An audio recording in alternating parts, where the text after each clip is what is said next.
ya guys, subscribe dulu baru nonton. Ingat ya guys, subscribe dulu baru nonton. Para sahabatku, pada kesempatan kali ini saya akan mengisahkan sebuah kisah nyata tentang karomah seorang waliullah yang beliau merupakan seorang ulama besar dari Lombok, Nusa Tenggara Barat dan merupakan pendiri Nahdlatul Wathon.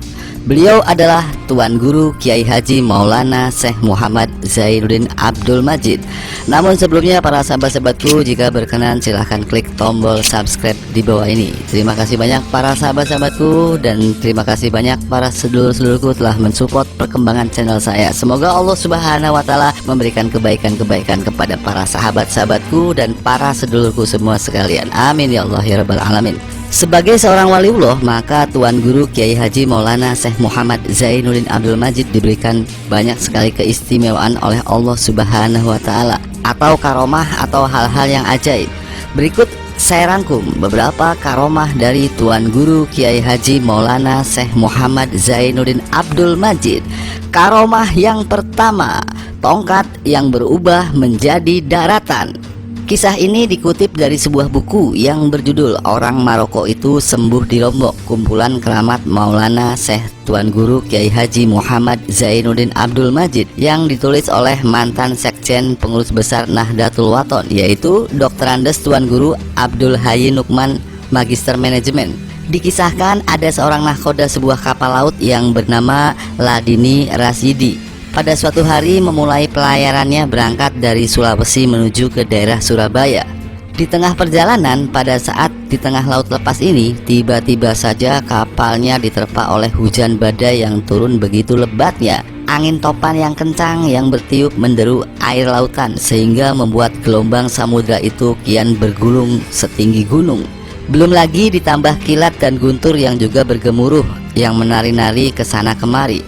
Cuaca tersebut adalah cuaca yang paling tidak diinginkan oleh semua pelaut karena tentu saja hal ini membuat kapalnya itu oleng ke kanan dan ke kiri dimainkan oleh sang gelombang. Karena kapalnya mendapatkan goncangan yang begitu hebat, maka membuat mesin kapalnya pun menjadi macet. Hal ini tentunya membuat kepanikan nahkoda dan para ABK atau anak buah kapal, karena pada saat itu kapalnya terombang-ambing kehilangan arah seperti seorang pemuda yang baru saja putus cinta. Maka galau pun terjadi. Beruntunglah akhirnya kapal itu mampu melewati saat tersulitnya yang tidak karam saat berhadapan dengan badai lautan. Kemudian pasca berlalunya sang badai, lalu cuaca alam laut samudra pun kembali baik seperti sedia kala. Namun sayangnya mesin kapalnya ini yang sudah macet tidak bisa diperbaiki lagi, sehingga membuat kapal itu terombang-ambing di tengah lautan tak tentu arah. Bahkan sampai berhari-hari tidak juga bertemu dengan kapal lain yang bisa membantunya. Waktu pun terus berjalan sampai akhirnya para anak buah kapal ini mulai kehabisan perbekalannya. Tidak ada lagi yang bisa dimakan atau diminum. Maka hal ini membuat mereka mulai lemas tak bertenaga. Bahkan ada juga yang sakit dan pingsan. Ketika di saat senang, terkadang orang akan lupa bersyukur kepada Tuhan. Namun ketika di saat tersulit, biasanya orang akan teringat dengan Tuhannya dan mereka akan berdoa sesuai dengan agama dan kepercayaannya masing-masing, memohon bantuan dari Tuhannya. Maka hal itulah yang dilakukan oleh mereka pada saat itu.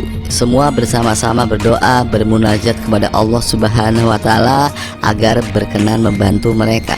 Mendapati para anak buahnya yang kian putus asa, maka sang nahkoda yaitu Ladini Rasidi kemudian naik ke atas geladak kapalnya, kemudian berdoa dengan sangat khusyuk. Setelah selesai berdoa, tiba-tiba saja keajaiban pun terjadi. Ia melihat ada seorang yang memakai jubah dan sorban berwarna putih yang terbang dari arah timur menuju ke arah sang nahkoda ini. Dalam hati sang nahkoda ini berkata, siapakah dia? Apakah ia ini bangsa manusia atau sejenis hantu laut atau mungkin malaikat? Kalau manusia, rasanya tidak mungkin manusia bisa terbang dengan selincah itu. Dalam batinnya sang nahkoda ini terus bertanya-tanya sambil merasa terpana dan keheranan. Terlihatlah dari jauh jubah orang yang terbang itu berkibar-kibar diterpa hembusan angin sampai akhirnya terbangnya semakin mendekat kemudian mendarat di depan sang nahkoda ini. Lelaki berjubah putih itu nampaknya seperti manusia biasa, bertubuh ramping dan tinggi. Tatapan matanya begitu teduh berwibawa dan alisnya berwarna putih. Lelaki berjubah putih itu kemudian mengucapkan salam, "Assalamualaikum warahmatullahi wabarakatuh." Lalu dijawab oleh sang nahkoda, "Waalaikumsalam warahmatullahi wabarakatuh." Sang nahkoda kemudian berkata, "Wahai Tuan, wahai waliullah, tolonglah kami, mesin kami macet dan kami tersesat di tengah samudera luas ini, tak tahu kemana arah jalannya pula." Orang berjubah putih itu kemudian mengajarkan sang nahkoda yang bernama Ladini Rasyidi ini sebuah doa dan wiridan yang harus ia baca. Dan beliau kemudian berpesan, "Nanti jika engkau melihat ada sebuah benda yang muncul dari dalam laut, maka segeralah arahkan kapalmu sebisa mungkin ke arah benda tersebut." Sang nahkoda pun kemudian membaca doa dan wiridan yang telah diajarkan oleh orang tua berjubah putih itu. Selesai membaca doa tersebut, tiba-tiba saja keajaiban pun terjadi. Lelaki berjubah putih yang berada di depannya ini tiba-tiba saja menghilang. Seolah tidak percaya dengan apa yang ia lihat, maka sang nahkoda ini kemudian mengusap-usap matanya. Ia memastikan bahwa apa yang ia lihat ini bukan sebuah mimpi. Dan benar saja, ia dalam keadaan tersadar, bukan sedang tidur dan bukan sedang bermimpi. Belum juga habis terasa herannya, tiba-tiba saja keajaiban pun terjadi lagi. Dari kejauhan terlihatlah sebuah tongkat. Namun yang sangat aneh adalah tongkat itu begitu kokoh tertancap di lautan. Teringat dengan pesan orang tua berjubah putih tadi, maka sang nahkoda segera memerintahkan anak buah kapal untuk mengarahkan kapalnya ke arah tongkat tersebut. Dengan bersusah payah dan dengan berbagai macam cara, akhirnya kapal itu bisa mendekati tongkat tersebut. Setelah kapal ini mendekati tongkat, tiba-tiba saja keajaiban pun terjadi lagi. Tongkat itu tiba-tiba saja berubah menjadi sebuah daratan. Yang lebih ajaibnya lagi, daratan itu adalah tempat kampung halaman sang nahkoda yang bernama Ladini Rasyidi tersebut, yaitu di daerah Banjarmasin. Subhanallah, ini adalah sesuatu yang sangat luar biasa, yang tidak bisa dicerna dengan akal sehat dan akal logika, namun benar-benar nyata. Beberapa tahun kemudian setelah kejadian tersebut, lalu Ladini Rasyidi kemudian berjumpa dengan seseorang yang berasal dari Pulau Lombok yang bernama Syafarudin. Ia rupanya sedang merantau ke daerah Banjarmasin. Kebetulan tempat tinggal Syafarudin tidak jauh dari rumah Ladini Rasyidi. Maka pada saat itu Ladini Rasyidi berkunjung ke rumah Syafarudin. Dan ketika dipersilahkan masuk ke ruang tamu, maka tiba-tiba saja Ladini Rasyidi ini merasa sangat terkejut karena melihat sebuah foto yang terpampang di ruang tamu tersebut. Karena orang yang di dalam foto itu sama persis dengan orang tua yang berjubah putih yang bertemu dengannya di saat ia tersesat di lautan luas. Tidak lain dan tidak bukan, ternyata itu adalah foto Tuan Guru Kiai Haji Maulana Syekh Muhammad Zainuddin Abdul Majid. Maka bertanyalah Ladini Rasyidi tentang siapakah sebenarnya Maulana Syekh Muhammad Zainuddin Abdul Majid.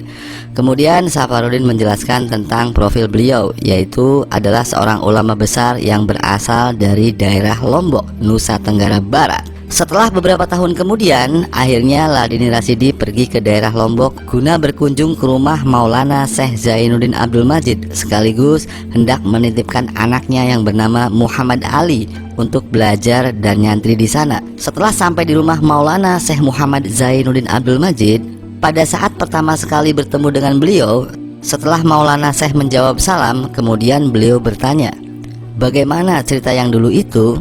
Subhanallah, ternyata beliau masih mengingat Ladini Rasyidi pada saat perjumpaannya di tengah lautan dulu. Ladini Rasyidi menceritakan kisah pengalamannya tersebut kepada Tuan Guru Haji Lalu Anas Hasri yang merupakan seorang murid dari Maulana Syekh ketika beliau berkunjung ke rumahnya di daerah Banjarmasin.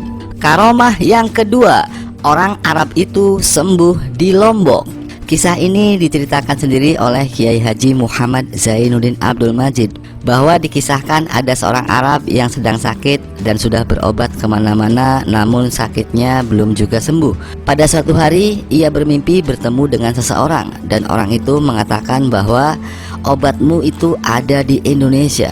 Sang orang Arab ini kemudian bertanya, "Di Indonesia di daerah mana?"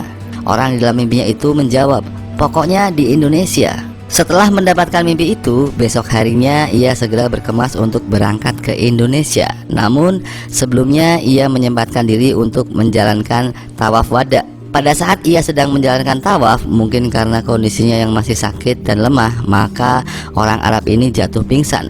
Namun tiba-tiba saja ditolong oleh orang yang tidak dikenal, dan orang tersebut kemudian membawanya ke tempat yang aman dari berdesak-desakan dengan para jamaah yang lain. Beberapa saat kemudian ia siuman lalu tersadar dan sempat memandang wajah orang tua yang menolongnya ini. Namun tiba-tiba saja keajaiban pun terjadi. Orang yang ada di depannya ini langsung menghilang lenyap entah kemana. Ia merasa sangat heran dan bingung. Dalam benaknya ia bertanya, siapakah orang tua yang menolongku ini? Dan tiba-tiba saja ia bisa menghilang. Ia ini manusia atau bangsa gaib? Kemudian orang Arab ini menceritakan kejadian tersebut kepada supirnya yang merupakan seorang TKI berkebangsaan Indonesia yang berasal dari daerah Suralaga, Lombok Timur. Kebetulan sang supir ini adalah murid dari Kiai Haji Muhammad Zainuddin Abdul Majid. Maka ia pun langsung bertanya, "Wahai tuan, apakah orang tua yang menolongmu itu orangnya seperti ini?" Sambil ia mengeluarkan dari sakunya sebuah foto, yaitu foto Kiai Haji Muhammad Zainuddin Abdul Majid. Melihat foto tersebut, maka orang Arab ini merasa sangat terkejut, kemudian menjawab, "Iya betul, orang di dalam foto itulah yang menolongku saat aku terjatuh di saat Haji Wada." Kemudian mereka bersiap untuk berangkat ke Indonesia. Sesampainya di Indonesia, mereka segera menuju ke Lombok, ke tempat kediaman Kiai Haji Muhammad Zainuddin Abdul Majid. Setelah bertemu dengan beliau, kemudian ia menceritakan maksud kedatangannya, yakni hendak berobat atas penyakit yang ia derita. Kiai Haji Muhammad Zainuddin Abdul Majid kemudian mengobati orang Arab itu, dan keajaiban pun terjadi. Orang Arab yang sudah sakit sekian lama itu tiba-tiba saja sembuh berkat karomah dari Allah yang diberikan kepada sang waliullah, yaitu Maulana Syekh Kiai Haji Muhammad Zainuddin Abdul Majid. Karomah yang ketiga, menaklukkan ular besar di atas pohon. Kisah ini diceritakan oleh Tuan Guru Haji Muhammad Muzain Sobri yang mendapatkan cerita langsung dari Tuan Guru Kiai Haji Muhammad Zainuddin Abdul Majid, yang pada saat itu beliau menceritakan kisah ini secara langsung kepada para murid-muridnya di Musalah Al-Abror. Dikisahkan ada seorang TKI yang bekerja di negara Malaysia. Sang TKI ini adalah seorang pecinta Tuan Guru Kiai Haji Muhammad Zainuddin Abdul Majid. Karena kecintaannya kepada beliau, maka sewaktu-waktu sang TKI ini mengaji dan menghadiri pengajian Tuan Guru Kiai Haji Muhammad Zainuddin Abdul Majid. Dan ada semacam tradisi di kalangan Nahdlatul Wathon bahwa baik itu abituren, baik itu pecinta maupun jamaah, ketika ada acara maka diundanglah mereka semua untuk hadir dan juga diminta sumbangannya. Begitu mendapatkan surat undangan yang bertanda tangan langsung dari Maulana Syekh Muhammad Zainuddin Abdul Majid, maka ia sangat senang sekali karena kecintaannya yang sangat mendalam kepada sang ulama karismatik asal Nusa Tenggara Barat tersebut. Maka undangan itu dibawanya kemana-mana dan dijadikan sebagai tabaruk atau ngalap barokah atau sebagai azimat, sehingga ketika beliau berada di hutan belantara saat bekerja, maka undangan ini menjadi sebuah metode untuk mengingatkan beliau kepada sang Tuan Guru Maulana Syekh Muhammad Zainuddin Abdul Majid, sehingga mampu membuatnya semakin mengingat ajaran Islam dari beliau, sehingga membuat ia semakin mendekatkan diri kepada Allah Subhanahu wa Ta'ala. Atau mungkin juga karena kecintaannya sehingga ia memiliki sugesti bahwa undangan yang bertanda tangan Maulana Syekh Muhammad Zainuddin Abdul Majid itu bisa menjadi azimat untuk keselamatannya saat ia bekerja di hutan belantara. Tentang sebuah azimat atau tabaruk seperti ini mengingatkan kita pada kisah Panglima Besar umat Islam yang bernama Khalid bin Walid atau yang terkenal dengan julukan Saifullah Al-Maslul, yang beliau ini menjadikan rambut Rasulullah SAW sebagai azimat untuk keselamatan saat bertempur melawan musuh. Dan rambut sang baginda Rasulullah SAW ini beliau simpan di dalam helm tempurnya dan selalu dibawanya ke medan laga. Berbeda dengan Khalid bin Walid yang menyimpan rambut Rasulullah Shallallahu Alaihi Wasallam di dalam helm tempurnya, namun sang TKI ini menyimpan undangan yang bertanda tangan Maulana Syekh Muhammad Zainuddin Abdul Majid ini di dalam saku atau di dalam kantong celananya. Kemudian ia membawanya kemana-mana, bahkan dibawanya saat ia bekerja di hutan belantara di negara Malaysia. Kita semua tahu yang namanya hutan belantara pada saat itu masih belum dijamah oleh manusia, sehingga masih banyak sekali binatang buas seperti harimau Malaysia dan juga bermacam-macam binatang yang berbisa lainnya. Saat orang TKI ini sedang menjalankan pekerjaannya, yaitu memanjat sebuah pohon yang besar, tiba-tiba saja tanpa ia sadari, di pohon itu ada seekor ular yang sangat besar. Diceritakan saking besarnya ular itu, sekiranya mampu menelan seekor kambing atau seekor kerbau sekalipun. Bisa dibayangkan para sahabatku, begitu besarnya sang ular ini. Awalnya ia tidak mengetahui keberadaan ular besar tersebut. Pada saat orang TKI ini sudah memanjat pohon sampai ke atas, tiba-tiba saja sang ular itu bergerak melesat hendak memangsanya. Sang ular besar ini kemudian mulai mengejar memburu mangsanya. Dalam kondisi yang demikian ini, ia benar-benar dalam posisi yang tidak diuntungkan. Ia tidak mampu menghindar, namun tak ada tempat untuk lari.